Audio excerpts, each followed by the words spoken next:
lakkoofsa itti si argatu yookiin itti si haasofsiisu dhugaa jiraatellee asirra naaf ka'e maaloo jaaltu ani baay'een asitti sagalee keetillee hin dhageenya gaara. Kan jizbaa kan rabbiin irraa hin dhageessu sagalee ishees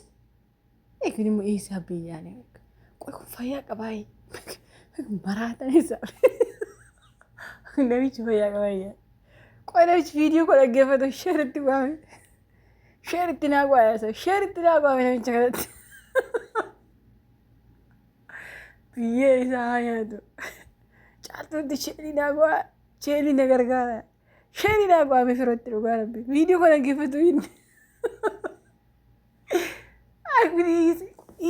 isa yaa hin jedhe warra uummanni qoy dhiyeessa oomishamtanii Itoophiyaa biyyi keenya bara waa dhabdeen qabdu bara waa baay'ee amma wanti biyyi keenya jechuun keessaaf Oromiyaa waan isheen beeksistu osoo agartanii waanuma ajaa'ibaa jira chaalitti naa waa chaaliitiin na gargaaraa kun jazba akka niitiin jalaa badde. Fayyaa qaba yaa'u laayikii cheeriitti dha anaafu laayikiin godhe siif laayikii godhani ugaana miishi fayyaa qaba bar isin amma jaalattani jedhee ta'e arrastu malee namichi hundi firoo yaa'uttaa kun fayyaa qaba sammuun liqqiin jirtu namni bakka itti niitii namatti akkas ta'a hinde chaaltuunis dandakachuu hin dandeessu.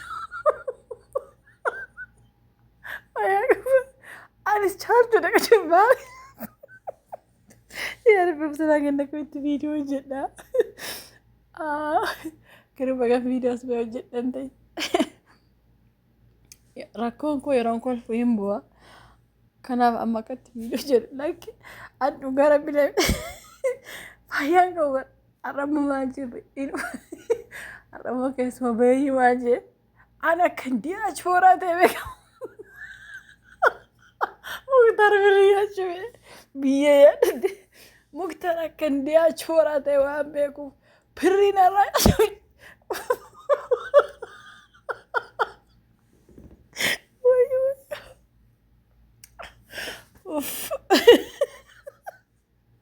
Abba baraana abbumatu waan kolfaan ubeera akkatti viidiyoo hojjetadhu daafii jira kana dhugaa rabbi namichi sirrii jiru har'ammoo baddi baasee wayyuu yaa rabbi obsanaa kenni viidiyoo daqiiqaa 5 hojjetadha nagaatiin tasgabbaa'e jechuun rakkoon kun maal beektan takka kolfu jammarraa hin dhiisu boo'icha illee boo'u jammarraa hin dhiisu gowwaa ta'e beeku maal jedhe beektani eessatti garaana nyaate Muktar akkan diyaa chooraa ta'e waan beekuuf birrii fi dhiyyee caaltu birrii narraa nyaachuu fi waan diyaa Muktar ko muka isiniin naquu jedha barsiillee caaltuullee maaliif beektanii dhugaa rabbii caaltuurraalee birrii nyaata caaltuullee mana kaawwata kana beeki ati gurbaa biroo kan birriin kanfalaa fi lakkoofsa keessa jala kaa'e wal dubbisna waliin haasofna maal haasoftan qoy an dhugaa rabbii isiniin jedha yeroo tokko amma fakkeenyaaf firoo kana osoo haadha manaa isaatti an ittiin qoosu dhugaa rabbii rakkoo jechuun haadha manaa isa jalaa badee akkas jennee irraa haasa'uu dandeenya amma nama akkasuma gurbicha ka eenyu maqaan isaa kan maxinoon sun kan hin gaddamee waliin maratta sana eenyu maqaan isaa gurbaa maxinoon sun eenyu maqaan Amiir gurbaa Amiir sana gurbaa firoo kana rabbiin nurra kaa'e jechuun bakka niitii namaan maraatan keessumaayyuu Amiir sanayyuu wayya Amiir sanayyuu eessa kana mannaamu inni kun bakka har'ammoo baddu baasumayyuu sammuu gadhiisuuf hin jira waan ta'eef caaltuutti sheer naaf godha caaltu na haasofsiisi ijoo inshaawwadamina haadha manaa namaatti sheer naa godhi na waliin haasoftu caaltu lakkoofsa keessa jala kaa'ee kuni qoy amma fakkeenyaaf Muktar barumsa hin qabu yenni Muktar barumsa hin qabu waan ta'eef caaltu dararu jira maatiin ishee immoo na jalaa qabuu didanii jedhe na jalaa qabuu dida waan ta'eef waan godhu nabi obboleessi ishee immoo lakkoofsa isaa garuu irratti daawwala hin kaasu na jalaa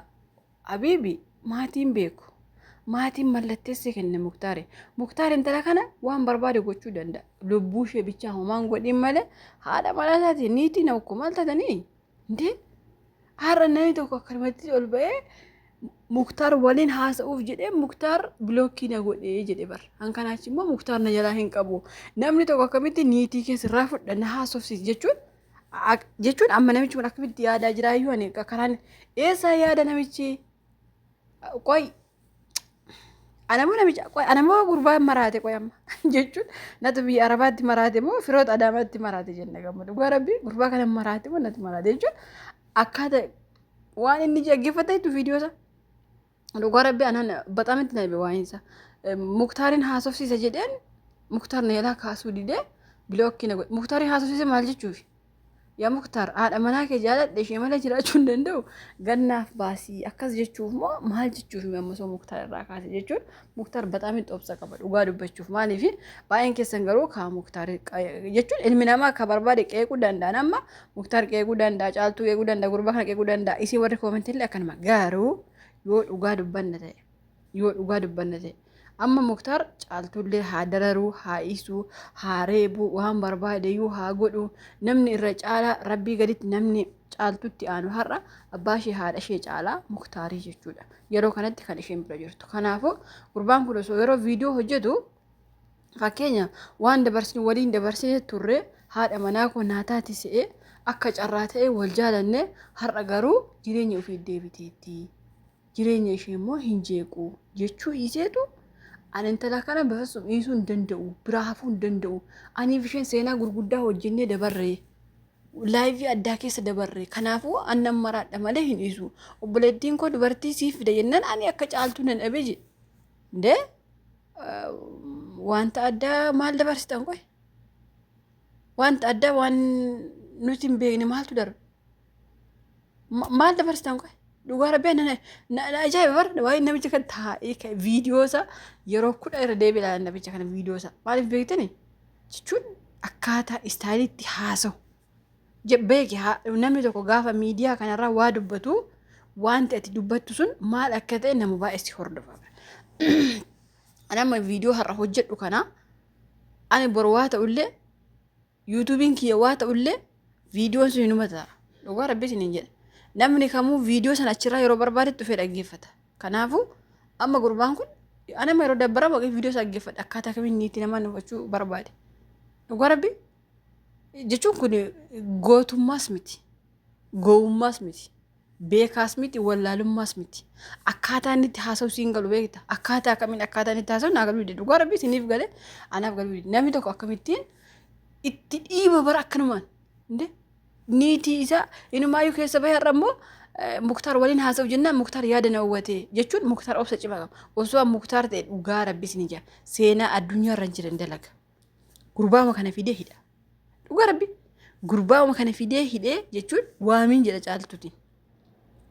soo Muktaar ta'e waamiin jedhaan waami isaatiin sobii bakka akkasiin jira jedhi haa dhufu jedhan caaltuun waamti miti hidhe dhugaa rabbii gurbaa kana hidhee barbaree akka inni ulatu godha barbaree dhugaa rabbii torbee tokko guutuu barbaree xaarsa inde seera isa kamtu namaaf niitii akka haadhaaf abbaatti jaarsummaa argachuu jira bar dhugaa rabbii Muktaar waliin haasa'a jee Muktaar waliin hariiroo jiru waan tokko dubbii hiina jenneetu Muktaar silkii na jalaa kaasuu didee bilookii na go'eera ta'e hin beeku qoy gurbaan kun xiqqoo hin beekamu beekta dhibee sammuullee qabaachuu danda'a. Jechuun anamma diyaaspooraadha jedhee maree baqaadha himatee jira afaan sarara har'a sirriitti dhageen akka diyaaspooraa ta'e waan diyaaspooraa ta'eef Muktaar birrii gaafate okay birriillee yoo laattee fi Muktaar nuuf jijjiirama rakkoon qaban dhugaa rabbi birrii miiliyoona tokko laattee fi na gammachiisa garuu atis ilma Oromooti innis ilma Oromooti birrii walirraa nyaachuun keessan hin ta'u ati erga diyaaspooraa taate birrii keessan kaawwadhu malee ati birrii miiliyoona takka miiliyoona lama soo Muktaariif laatte Muktaar caaltuu manaan baasu kana beekuu qabda jedha murte. Yoo ummaa Muktaar sammuunsaa maraatee bakka sammuun keessaa badeetuma intala kana gadi baasee hin beeku malee akkaataa kamiin fuudhee niitisaa hoodhu niitiin irraa biti akkasi bar sii galee birrii fidii niitii kositti gurgura akkatti deemu jira bara firoon kun dee akkam akkas taanaan namni hunduu yeroo barbaadetti niitii bareedduu yoo jiraatte yookaas immoo niitiin san jiraamire ogeetti tokko namni niitii akkasii qabu jabaan tokko ofirraa fudhata jechuudha. Dhugaa rabbii ani dhugaa rabbii jechuun anaaf naan galu akkaataa inni itti haasa'utu naa galuu didi. Amma maatiin maaliif gurbaa kana tuffatan? Inni amma maatii isheeyyuun beeku yeroo tokko immoo jaarsummaan ergaa ture yeroo caaltu wajjin wanti jedhe yeroo caaltu wajjin deddeeman tokko jaarsummaan erga jedhee eenyutti erguuf ture yeroo sana obboleessoo maaf silkaatirraa kaasuu didi erga obboleessa wal beektanii maa silkiisirraan kaasin obboleessi waa'ee Muktaarii fi waa'ee caaltuu gadi fageenyaan waan beekuufi maatiin illee waa'ee caaltuu fi waa'ee Muktaar sirriitti waan beekan caaltuun mataan isheen gaddamaan jette waa'een koof waa'ee Muktaar nama ilaallatu jette waan aniif Muktaar beeknu isin hin beektaniitti dhugaadha wanta isaan mana keessatti beekan miidiyaa irratti hin beeknuti ilmi namaa kamuu waan icciitii isaa mana keessaa qabuu fi akkaataatti nyaatu akkaataatti dhugu hunda siin fidu miidiyaarra dhugaa rabbi miidiyaarra namaan fidu namni hunduu jireenya ofii miidiyaarra fidu garuu ka fidus jira akadeemii finnes jira amma caaltuun waa'een keenya nama takka ilaallatu jetteen gadda bakka isa kana immoo maaltu ilaallatee lab bakka yaada qabatee buqqeessarra kalaas ilaallatu janabii bayi keessaa bakka isheen amma guyyaa tokko illee viidiyoo ishee hojjettu keessatti ani firoof hin gaggaba ani firoof hin du'attee dubbattee beekti inni garuu har'a Muktaar bira teessee iyyuu baay'ee na jaalatti mucayyoo tokkotu maal goote beektani biyya Arabaa jirti nama jaalattee ufte namni sun immoo niitii fuudhee intalli sun maal jetti fuudheera hin jedhiini akkuma ishee jaalatteen birri siif argitu jette inni jaalatee wal jaalatanii duraan hin beekti garuu walirraa adda baaniitti beekti intaloon jaalattee biyya Arabaa ufte namni ishee kanatti abbaan manaa kee fuudheera akkam gootaa jennaan soba'aatti innis immoo soba'aan hin fuune namni adda nu baasuuf niitii walii galanii birri waggaa 4 isheerra nyaate ilaal birri waggaa 4 jechuun har'a isin beektu birri meeqa akka ta'e birri waggaa 4 lama ta'e irra nyaate isaaf niitiiti ijoollee lama qabdi intalli sun amma intalli sun maraattee jechuudha amma Muktaariif amma caaltuun hin gadda maal jette waan aniif Muktaaritti jiru hin beektanii jettee miire akkuma amma firoon kun jedhe birri kana firoo kanarraa fuudhanii yoo itti dhimma isaanii bahanii firoon kun eessa quufamma asirra fiigee caaltuun naaf duuti caaltuun naaf akkas taati caaltuun ikkoo abbaa manaa ishee waliin jirti mana ishee keessaa biibii dhugaa rabbi caaltuun amma hin gadda an dararamaan jira an rukutamaan jira an garafamaan jira an maalii ta'an jira itti waan feetellee taate abbaa manaa ishee harkatti waan takka waan taatuun qabdu fedhu haa ajjeesu iyyuu qaalee kukkutee iyyuu haa nyaatu isa kana maaltu dhibe qoy maaltu dhibe dhugaa rabbi waan barbaade yoo godhe bakka isa kana maaltu ilaallataadha baraan na rakkise akkanumaan ol kaa'anii bakka niitii abaluu fuun qaba ani koo ishee waliin laayivii addaan dabarsee ani koo ishee dagachuu hin danda'u dubartii taate iyyuu akka isheetti natti mul'achuu diddee bexaam ishee mana okkoo laayiviin addaa darbe maani laayivii jechuun ilmi namaa kamuu laayivii nama waliin dabarsu qaba nama waliin dabarsine qaba garuu laayivicha amma kana bakka maraachee akka niitii jalaa baasuudhaan gahe maani laayivichi maaleen laayivii adda maani haadha mucaati durbummaa jechuudha fi caaltuu mucaa tokko qabdi laayiviin addaa wanti ta'e maanire haganni haganan daganneetti wanti wayi I don't know naaf naan galle bakka itti yaadeelee na dadhabe dhugaa rabbi innam akka yaada isaatti lakkoofsa kiyya caaltu as jala kaahee na dubbisi sagalee kiyya gaheen beeku baay'ee si yaade baay'ee maraachuu fi baay'ee akkas ta'uu fi baay'ee dhiphadhe kana jechuun saayyuu ya Muktaar itti dabaliin dala kana dabaddabii jechuudha dhugaa rabbi siniin jedha bara amma Muktaar viidiyoo kana yoo arge ahaa laayivii akkamii waliin dabarsite jechuun caaltuu qaxaqqatu danda'a dhugaa rabbi osummaa Muktaar karaa hedduu garaa laafee fiillee viidiyoo gurbaa kana yeroo argu haga caaltuu ajjeesuu gahaa jechuudha dhugaa rabbi amma mucaan kun garuu waanummaa viidiyoo hojjete yeroo gadhiisu bakka waan caaltuu gargaaru wayii isatti fakkaata tarii dhugaa jaalatee ta'uu danda'a dhugaa rabbi ani garuu waan jechuun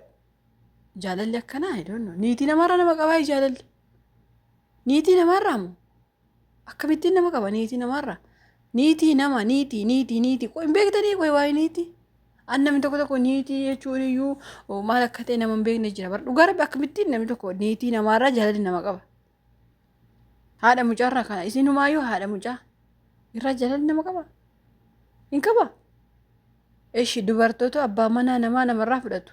dhiirri garuu akkamitti haadha manaa nama jalaa fudhata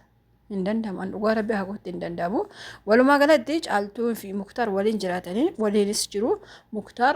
gobazii jabaa niitii isaa qabatee mana keessatti abbaan fedhe waan fedhe yoo illee qonxoxee garafee waliin jiraachuu jira jechuudha. Bakka kanuma jira jechuudha. Birri fide jechuun isaa immoo hin toshe. Bakka feete abbaan feete yoo akkaawuntii isaa buustee fi birri isa qacam godhachaa niitii isa qacam godhachaa yaanni Muktaar naa ta'ee jirama. Dhugaa rabbi yaanni sana nyaadhu Muktaar siifaa buusu kunillee birri dhugaa rabbi fuuirra.